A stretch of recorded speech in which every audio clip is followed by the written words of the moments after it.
that was executed. They've received those funds last week. We have several on here, if you'll look through, that deal with the budget meeting. Budget meeting set for the 22nd of August. I think you said, Councilman Townsend, 8:30, or was it 9? Was your preference? Either 8:30 or 9. Me and you discussed 8:30, but Okay. is everybody good with 8:30? All right, so we'll start at 8:30. Okay, so most of those, we'll discuss that in the budget meeting. So those will not be done at least until we've had that meeting and have an opportunity to see what your priorities are based on our projected revenues for next year. The North Industrial Park property or property north of the Veterans Home, that property did not close in August. They've moved that closing to mid-September. The folks that were looking to purchase that property had a medical issue and could not come in from Colorado at the 1st of August. They will be here for the ribbon cutting for the Veterans Home, and so we're looking to establish a time in mid-September to do the closing. We talked about with the League of Municipalities, I've got a few folks and names that I'm getting from them for a professional strategic planning facilitator, and I'll present those options for you at a coming meeting probably in September. We've got 2 for the next meeting for nuisance properties in August to update, and then our HR director will give you kind of an update on the findings of our HR audit, where we're going with the HR department in general, and kind of give you a status update on what she's seen and recommendations on how to proceed over the years ahead. Southern bypass lighting, those bases are substantially set at this point. We're waiting on erection of the actual light poles. I suspect over the next 30 days that project should be complete. Downtown lighting upgrades, I've changed that now to plan to budget in FY25. We do have the 2 costs. What I heard at the last meeting was that based on our recommendation, you'd like us to look at doing that in-house. In other words, buying the lights ourselves versus paying somebody like Alabama Power or a third party to come in and do that, and then have an annual agreement with them. In talking to Shannon, we don't have a lot of maintenance. In other words, especially if they were changed out to LED, we don't change out bulbs, on a substantial basis to cause that number to go up. So the maintenance of those lights isn't particularly something that would be cost prohibitive. So if you just look at it, it was like $50,000 roughly a year to enter into a 3-year contract, and then you'd have to renew that, every 3 years. If we went with a third party, if we do it in-house, it's about $150,000 to do it in-house. One time. One time, that's right. PV Park, if you'll ride out there sometime this week, or maybe you have already, you'll see some dirt work happening out there.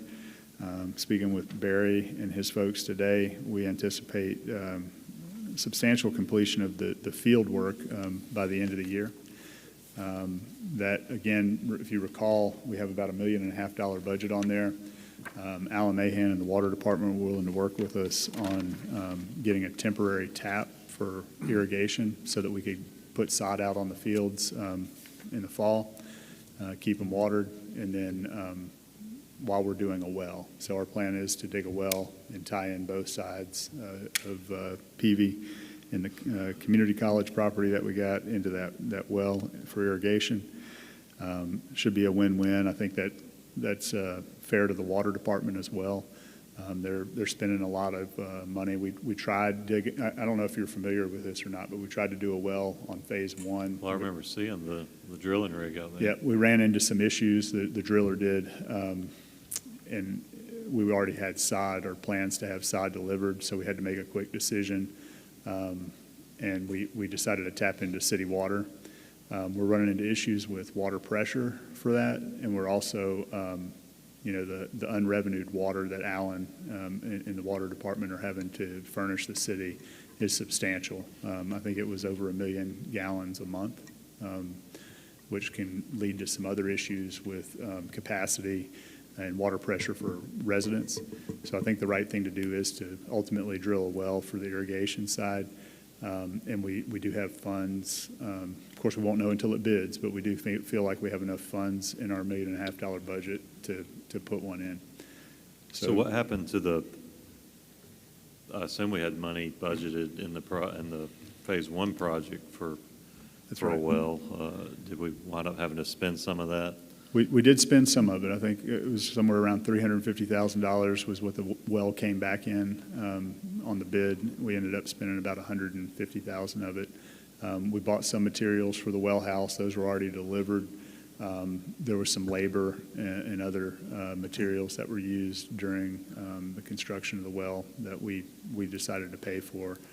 But the alternative was to potentially go to another site with not a lot of confidence in the particular subcontractor that they had opted to use for the well, that we would even have a well, and we would lose a significant amount of sod, which we had already paid for and was being delivered. So it messed up the whole schedule if we didn't make a decision to fix it.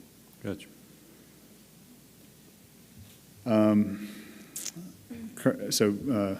Councilwoman Rich will be, I think, happy to know. I talked to Glenn again today. We've been staying on the TAP project. I put on there mid-September. I feel pretty confident that that'll start. Might be as early as September 1st, but we're saying mid-September to be safe. But we're finally moving forward on that, and I appreciate the work that Glenn and Polly have done to get that project back on track. What did we decide to do with the poles? They've worked it out with the power company.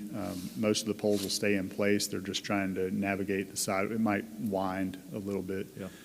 but they've got those drawings, and it seems like we've got a plan moving forward. And I think Glenn's waiting on document from the contractor for the sidewalks. That's where the holdup is at this point. If you go out to the ADVA property, you'll notice Dozier Road. They've got a base layer on it. There's about 1.5 inches of asphalt that needs to be put down for the final paving to be complete. But it is drivable. I've gone out there once last week and again today just to check on it. Went out there with Glenn to make sure that we were getting what we paid for. And road looks good. The drainage looks good there. We've kind of modified some of the storm water runoff. If you ever went out there in years past, you'll notice that Dozier Road was a dirt road. We had frequent washouts in that area. It kind of slopes up to the top of a hill, and then on the back end where the cul-de-sac is now, it goes straight down. There was no drainage or anything that was put up, so we've been able to install some stormwater drainage using natural ditches on either side of it, and it looks pretty good.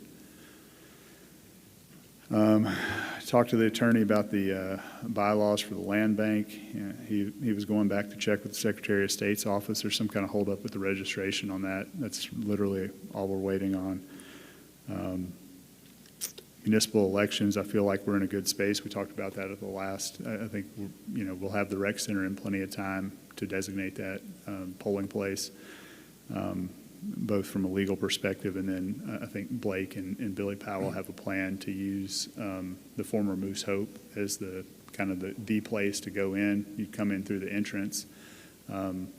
Feel confident with that. We've also got some budgeting decisions to make to allow, since next year's an election year, to allow us to increase some staff for Beverly in the city clerk's office. To be more robust there, and also to help out with identifying the voter list. That can be pretty hectic, in talking to Beverly about that, if you can imagine, especially since we redid the precincts. If you recall, we did that about 1.5 years ago after the census data came out, and we redrew the district lines. So, there can literally be streets where on one side of the street you're in one district and on the other side you're in another, and making sure that voter list is accurate. I know that's paramount for everybody in here. So having the resources to do that, I think will pay dividends.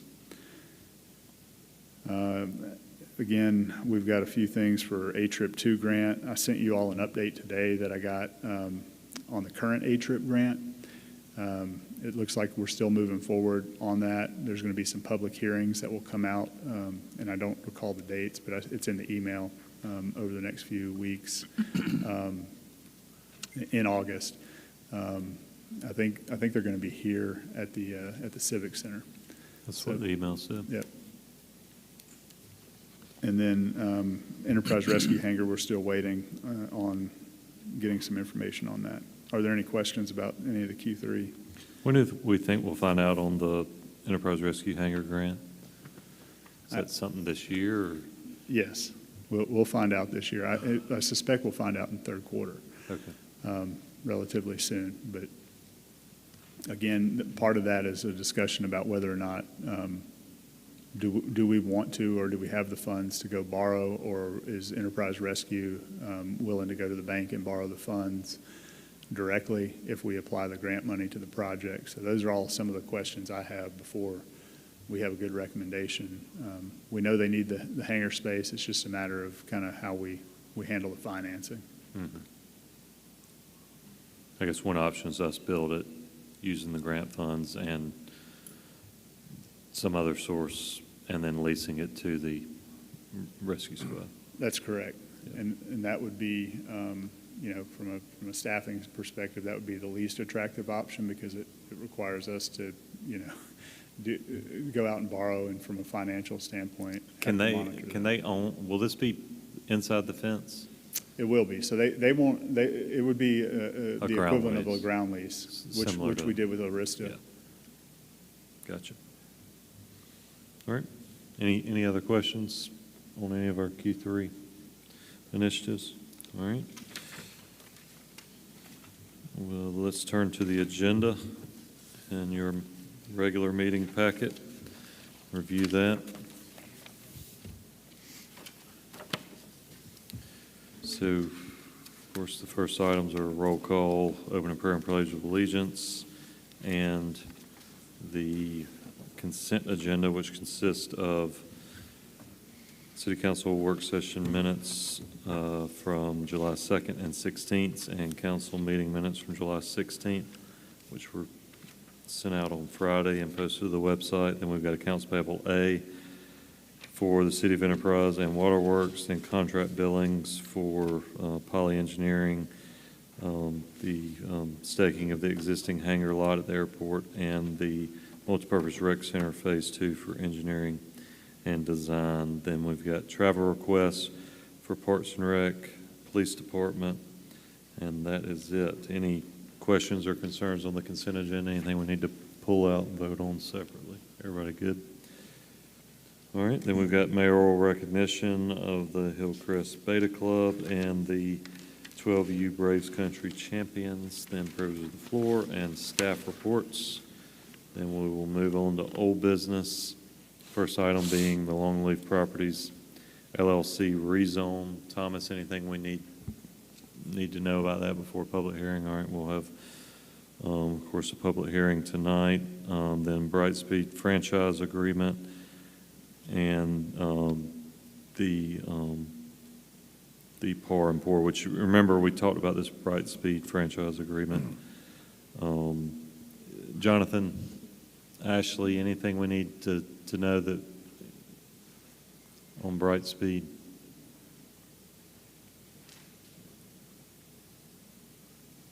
Council members, again, I'll just reiterate that, there's probably enough gray area. They assume this from CenturyLink, and so I think both parties were trying to act in good faith to make sure that the franchise agreement was, renewed and valid without potential for litigation.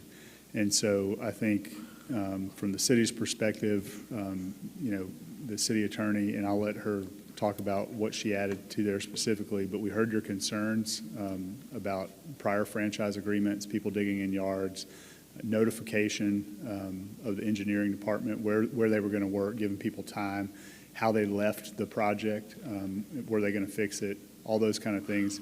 And I think those were all added into this document in good faith between both parties. Good evening, Council. Jonathan's exactly right. We did take your concerns and add them into the agreement.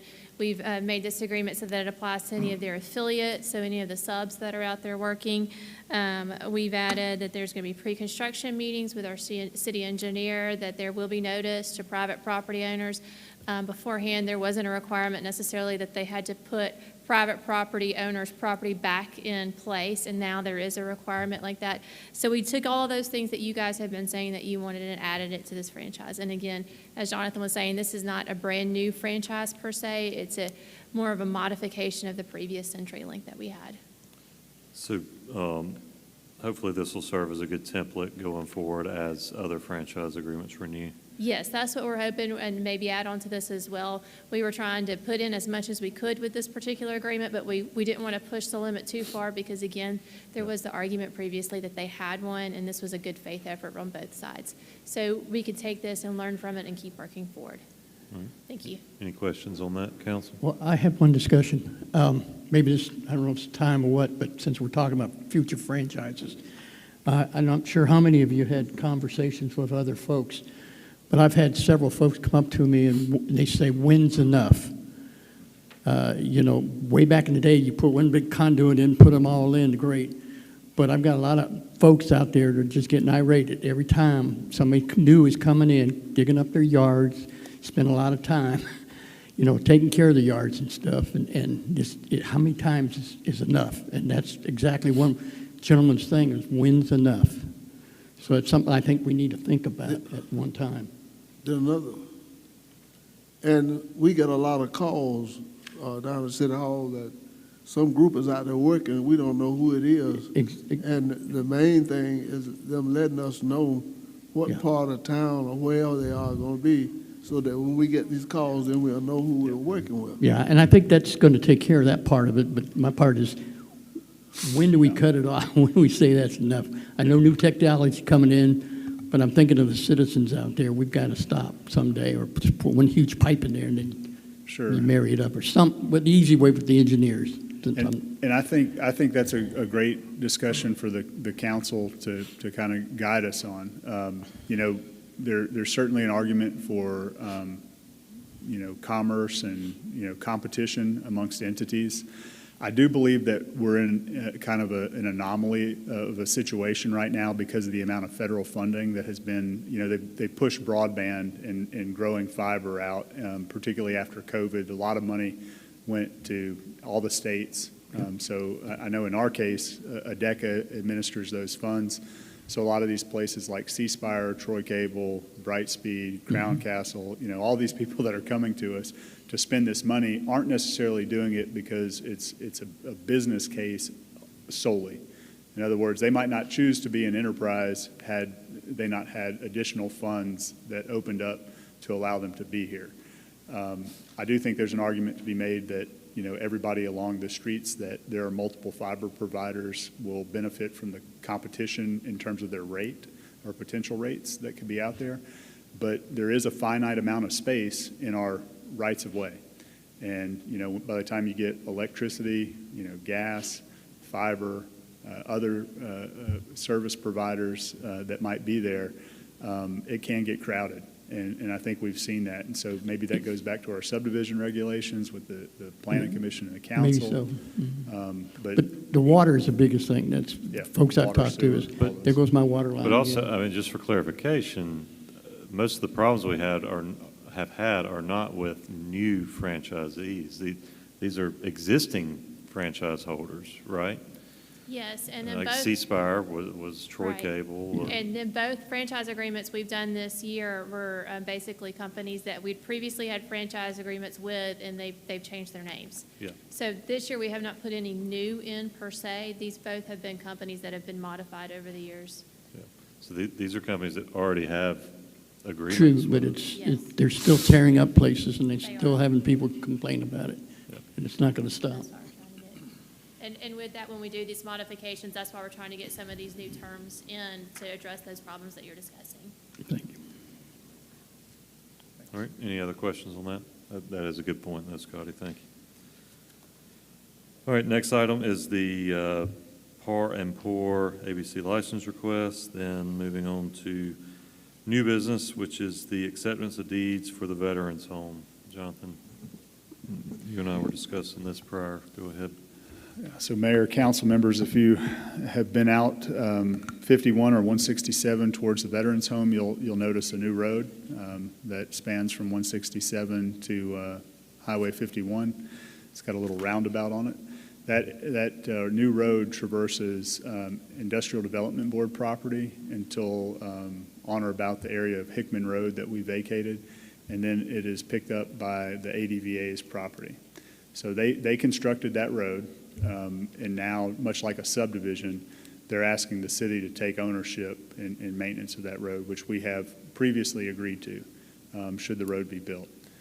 So we need deeds marking the rights of way in the public road from both the ID board and the ADVA in order to accept that and record those deeds in the city's name.